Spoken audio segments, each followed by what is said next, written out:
Do you lead with pride or does pride lead you?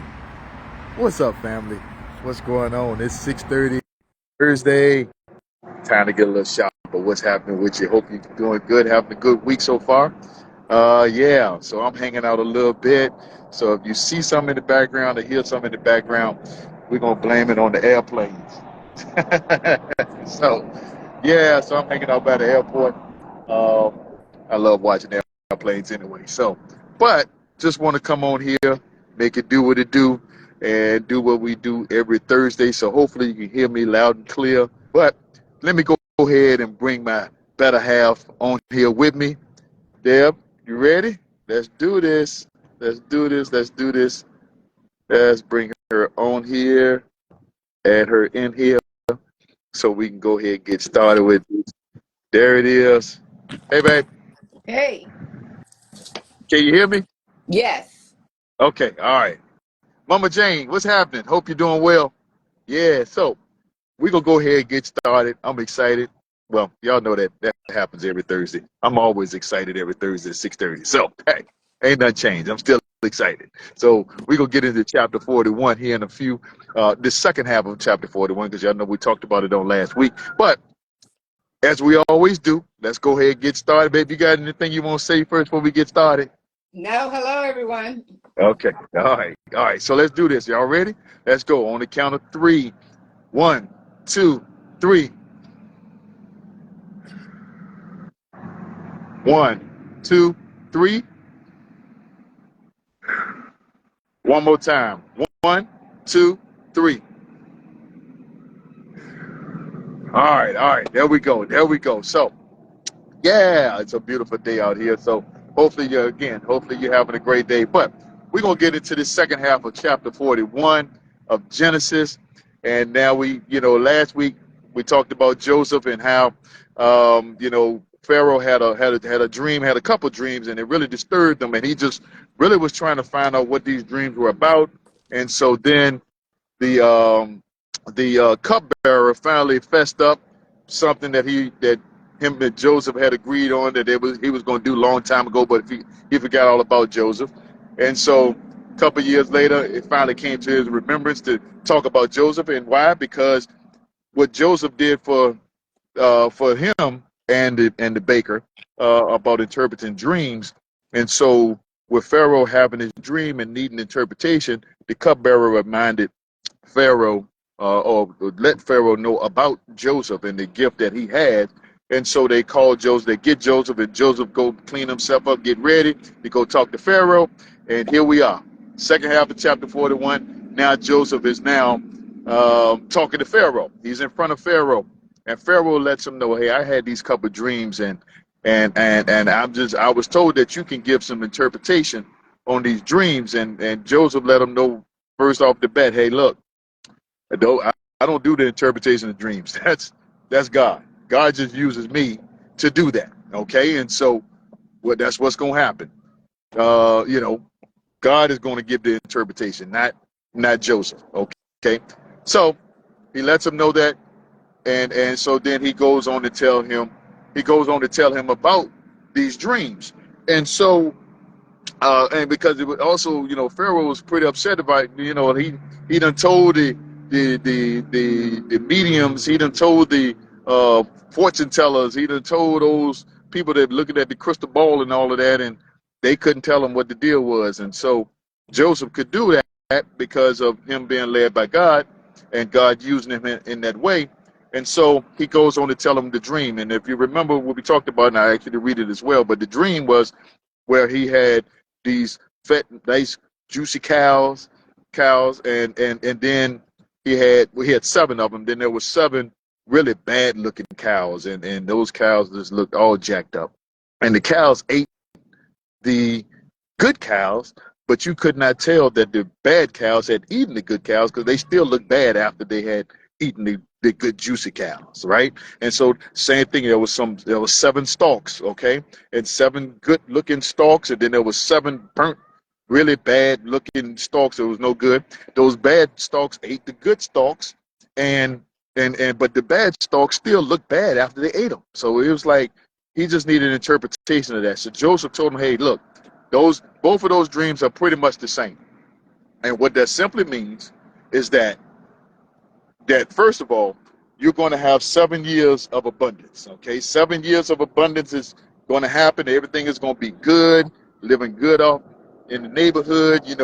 Everything just cool, right? Y'all prospering, just eating and just living life, right? But then he said quickly after those 7 years of abundance, you're going to have 7 years of famine, severe famine, and this famine is going to be so bad that you won't even be able to remember those 7 good years prior. That's how bad the famine was going to be. So that's kind of where we at right now, baby. You got something before I jab and go deeper? No, go ahead. Okay, so I took some notes because I just want y'all to know I get excited and I just want to make sure I don't miss anything all this. But so after they have this conversation and he tells them about the dreams and what's about to happen. So of course, Joseph goes on to tell him, so you might want to start preparing for what's about to happen. Hey, Dad, hope you're good. Love you. But he's telling Pharaoh, you might want to start preparing because while you got these 7 years of goodness going on and everything going well, you might want to get ready for what's about to come. And so you might want to also start preparing and saving up and putting stuff away and just kind of making sure you prepared because it's coming. God has pretty much showed you both of those dreams in the same.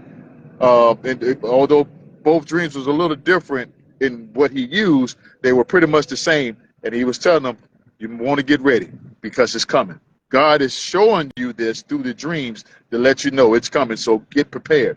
And so Pharaoh took him at his word and said, hey, you know what? Okay, I understand. And then all of his officials that was around him also said, you know what? You're right. We believe that what you're telling us is coming from God. We believe that the Spirit is telling you these things. And so we're going to take heed. Okay. But then they got to thinking, well, who we going to find to take care of all this? Okay. So Pharaoh as a leader had to decide who he's going to put in place to handle all that. Okay. And now Pharaoh, you the leader. You the man. Okay. So Pharaoh, why you can't do it? That's one of the questions I had when I was reading. Well, Pharaoh, why you can't do it? Well, this is why I asked that question from the beginning. Does pride lead you? Whatever. Let me ask my question. I'm gonna make sure I say it right. Do you lead with pride, or does pride lead you? So I wanted to ask that question, baby. You got anything yet? Well, no, I just wanted to say that so Pharaoh was looking for a man that was discerning, clear-headed, and wise to Yeah. rule over Egypt. And I didn't know if you were going to touch on that point or not. Yeah. And, I'm about to get to that. okay, well, then I'll wait until you get But to that. Go ahead. Go ahead. I'll wait till you get to okay. that. Y'all had to bear with me because I'm staying out here and there's a whole lot of noise going on out here. So, but it was an opportunity to be out here in the good weather to do this, and so I'm taking advantage of it. But nevertheless, so Pharaoh asks his officials, and they're talking, and so they finally say, you know what? Let's just, since Joseph kind of know what's going on, what's about to happen, because the Spirit is leading him and telling him what's about to happen. Why don't we go ahead and just use Joseph and put Joseph in that position to handle all of this? And so that's exactly what happens. They go to Joseph and they agree that Joseph is going to take the lead on all of this. And so I think the good thing that you want to get from this right here, and I remember we talking about the same Joseph that was sold by his brothers at the age of 13, right? At the age of 13, he was sold. 17, I'm sorry, I get my numbers mixed up. At the age of 17, he was sold off by his brothers. And 13 years later, I'm sorry, and it's the same Joseph that when he was sold, I forget the guy's name. God dog, who was he? He was in charge of the main house. Potiphar. Potiphar. Yes, Mhm. Potiphar. So he was in charge of Potiphar's house, but Potiphar's wife wanted him so bad that she was willing to lie because he turned her down. So because he turned her down, she couldn't accept no, because she had that. She felt like she had the privilege. She was privileged to get whatever she wanted. Well, she couldn't get Joseph because Joseph wouldn't bow down. Joseph wouldn't give in. And so she got mad. She lies on him. Next thing you know, Joseph is now locked up. Because, of course, Potiphar is going to believe his wife, right? So he gets locked up. So now we talk about an enslaved prisoner, Joseph. And Joseph was also, not only was he a slave and not only was he in prison, but he also had to serve other prisoners, right? So you already a slave, you already a prisoner, but now you got to serve other prisoners while you in there, right? And he did, but he did it, and but he did it. That's the bottom line. He did it. He could have been, and I don't know. I won't dare, but I would think that if he was one of those guys that was murmuring, complaining, and just defiant, I'm not doing nothing or whatever, he went on to do what he was supposed to do and what he was called to do while he was in there. He did it, right? It sounds like he did it to the best of his ability. And next thing you know, he's given an opportunity. He comes in front of Pharaoh, and now he is second in command. So you go from being kind of at the bottom, like ain't no kind of, you was at the bottom, like you was enslaved prisoner, having to serve other prisoners. You was sold by your own brothers, your own flesh and blood sold you, and now you are second in command behind Pharaoh. Literally, you read the word, it said, Pharaoh said that nobody could do anything without Joseph putting his stamp of approval on it. So other than anything dealing with the, God, I wish I had my Bible with me. I'm sorry. There was, outside of anything dealing with the I guess the office of that Pharaoh held, anything other than that, Joseph had rule over. Okay, and Joseph was, they put the good clothes on him, they put the cross on him, they gave him that gold medallion or whatever they gave him, signifying that he is the one that's in charge, second in command. And so hopefully we get some encouragement from that right there alone, that yeah, your situation might look bad right now. You at the bottom, you're at the bottom of the pit right now, you know. But if you continue to go forward and doing what God has called you to do, and you do it to the best of your ability without murmuring and complaining, what makes you think that you can't be elevated?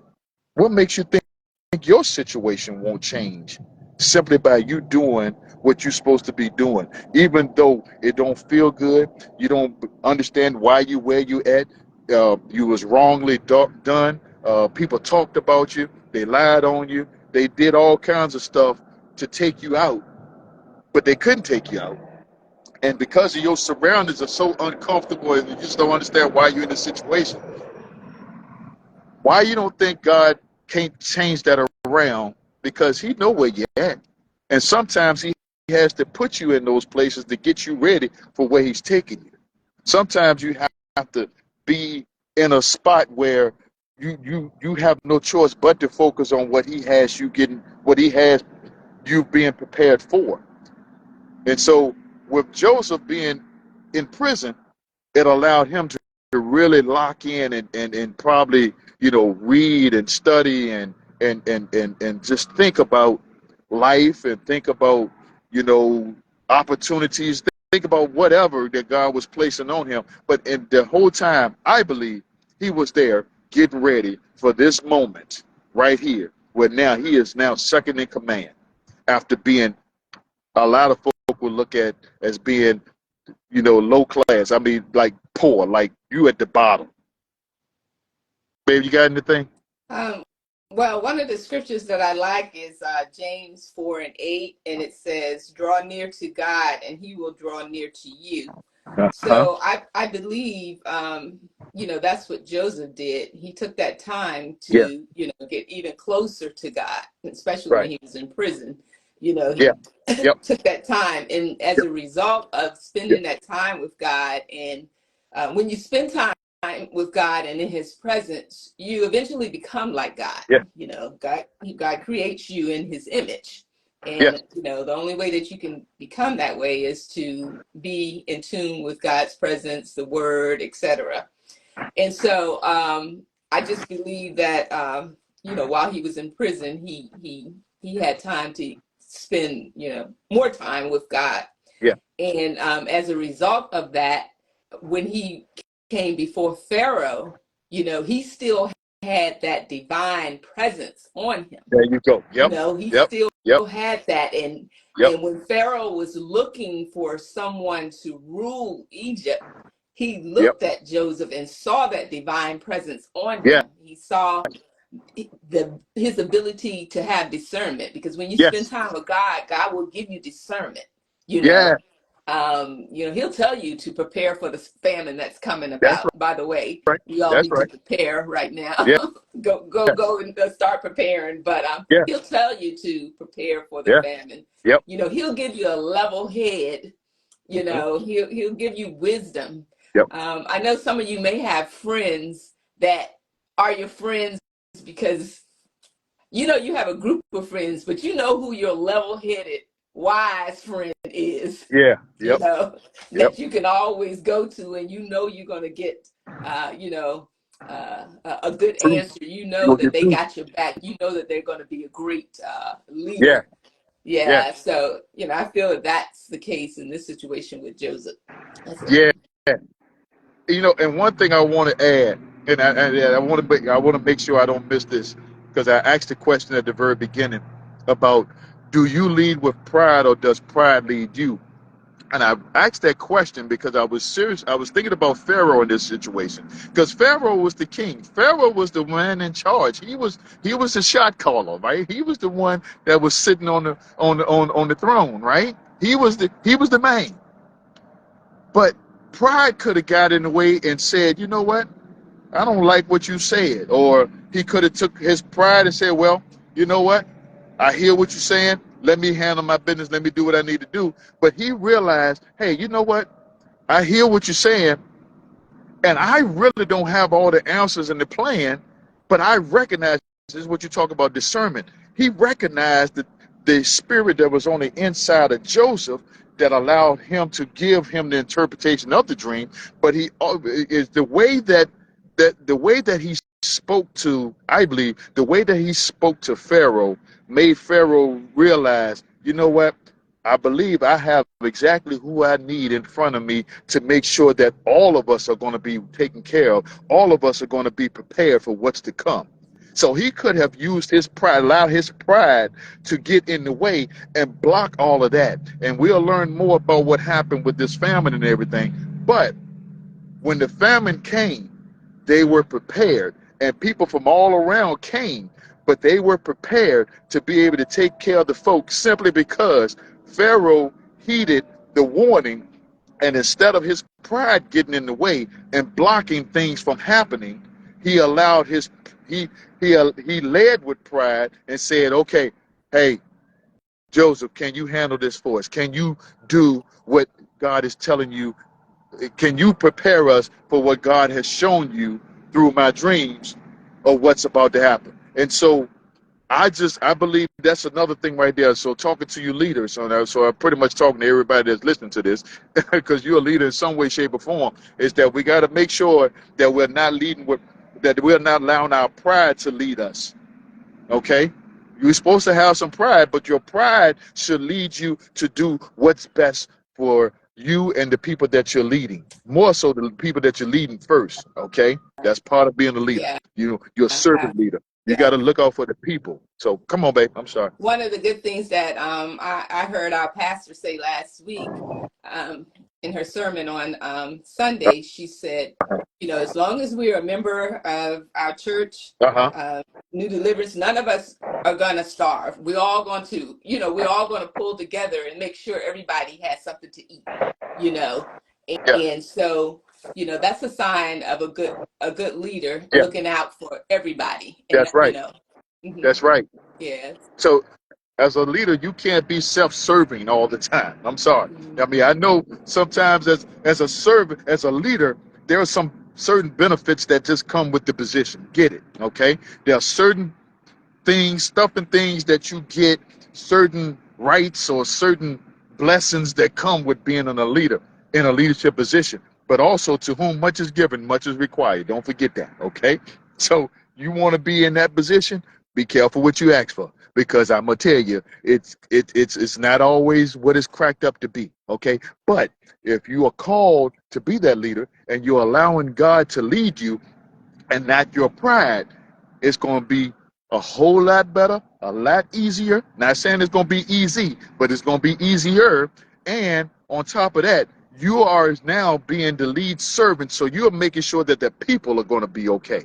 You're going to make sure that the people have what they need, so that everybody is going to be able to flourish. Everybody will be able to make it. Okay, and so I'm going to tip my hat to Pharaoh in this situation right here, because he could allow, as him being the man, the shot caller, he could have said, "No, I got this. I'm gonna make it happen." But he recognized that God's hand, God's spirit was in Joseph, and he allowed Joseph to go ahead and take lead on that. And I'm gonna tip my hat to Pharaoh on that one right there. And so it's hopefully we learn something from that. And then just to close it up, I also, Joseph ended up marrying what's her name? Asenath, You know. and they gave, and as a result of that bond, that marriage, that they had two sons. First was Manasseh, or Manasseh. Y'all know I jack folk names up, so read it in the Bible. But what is Manasseh? But his name, you always remember these names have meaning, and so they named him Manasseh because it as a result of him being elevated, it caused him to be able to kind of forget. I don't, I, and, you know, I'm gonna use the word forget a little loosely right there, but because I don't think Joseph ever forgot what happened to him, but it didn't cause him to be stuck there and drowned into the pity party of how he ended up where he was at. So Manasseh's name was it meant causing to forget. So the hardships that he went through those 13, 17 years, because he was 30 years old when he took this position, when Pharaoh put him in that position. But you know, the name Manasseh means causing to forget. And then the other son was Ephraim, Ephraim, and his name meant fruitfulness. And so he became very fruitful because of the position and the elevation that he received as a result of what Pharaoh decided to do, by allowing him to be in that position, second in command. And so I think this is a chapter right here that we can really get something out of, and from a leadership standpoint, from a pride standpoint, but also, just making sure that, even though what has happened or the positions that we in, the situations that we in, God still knows what's going on. He got you. I tell y'all that every week. He got you. Okay? He know exactly what's happening. He know exactly what's going on. And sometimes he's allowing this to happen, or allowing us to be where we're at, because he's actually preparing us. Just like he was I believe he was preparing. I think we believe, because I think you said the same thing, babe, is that we believe that Joseph was there just getting prepared for this moment right here and what's to come. Got anything, babe? No, that's it. That's it right there.